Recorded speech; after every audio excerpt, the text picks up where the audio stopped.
Posibleng bumilis ang antas ng pagtaas ng presyo ng mga bilihin o inflation nitong Marso. Tinataya ng Bangko Sentral ng Pilipinas na aabot ito sa 3.1 hanggang 3.9% mula sa 2.4% noong Pebrero. Pangunahing dahilan ang pagtaas ng presyo ng langis, kuryente at pagkain, pati ang paghina ng piso. Babala ng mga ekonomista, posible pa itong lalo pang tumaas sa mga susunod na buwan. Maaaring magdulot ito ng pagtaas ng pasahe, sahod at iba pang gastusin ng mga Pilipino. Patuloy namang binabantayan ng BSP ang sitwasyon at posibleng magpatupad ng hakbang para mapigil ang inflation. Dumadaing naman daw para sa ayuda ang mga may-ari po ng maliliit na negosyo. Sabi ng Employers Confederation of the Philippines o ECOP, 90% ng mga negosyo sa Pilipinas ay mga micro-business. Marami raw sa kanilang nahihirapan ng makisabay sa pagtaas ng gastusin sa operasyon.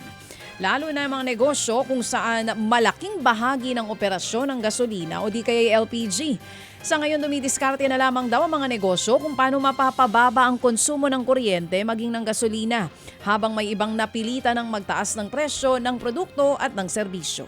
May alok na 3-month loan moratorium ang GSIS para sa mga miyembro nito sa pamamagitan ng refund. Ibig sabihin, maaaring ibalik ng GSIS sa aplikante ang halagang katumbas ng 3 buwang hulog sa kanilang utang.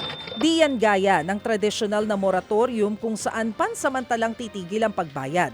Yan daw ay para mahawakan agad ng aplikante ang pera at magamit sa kanilang pangangailangan.